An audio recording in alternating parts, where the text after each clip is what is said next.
One of the deceptions in this last days is found in people thinking that they've grown because they were in church for a long time, or because they have listened to messages, or they have scriptures in their head. They think that that amounts to spiritual growth. Not at all. What amounts to spiritual growth is how much of the word that controls you. See that? How much of that word are you able to put in practice? How much of the word are you able to remember when you're under pressure or when attacks come? All right?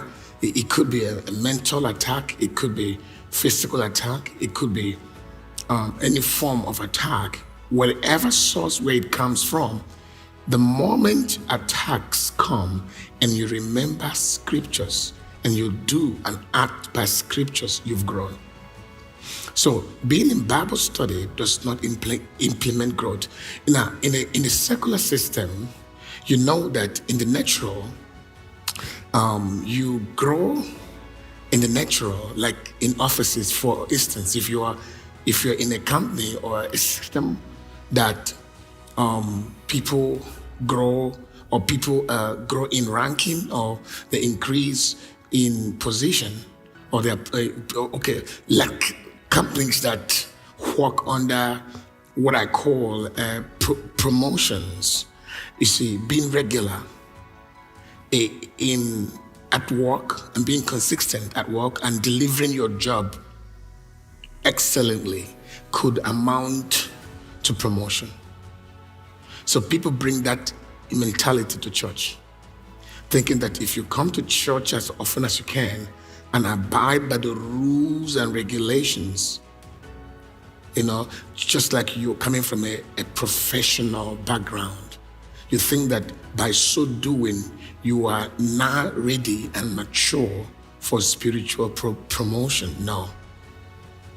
So being regular to services and being regular to Bible study, or being regular to anything that is spiritual, does not mean that you're spiritual.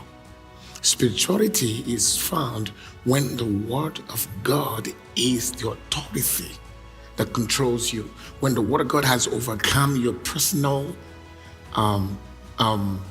struggles. When the word has overcome your personal deficiencies.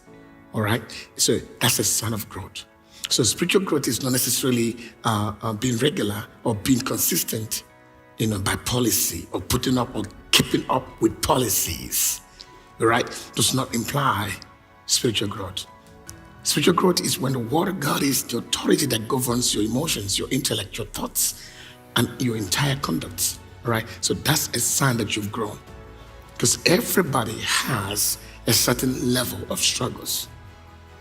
All right? So your mind is not yet completely renewed. So we are all going through renewal of mind. And any aspect of your mind that does not have the authority of Christ or the light of Christ, definitely Satan will take advantage of that area of your life.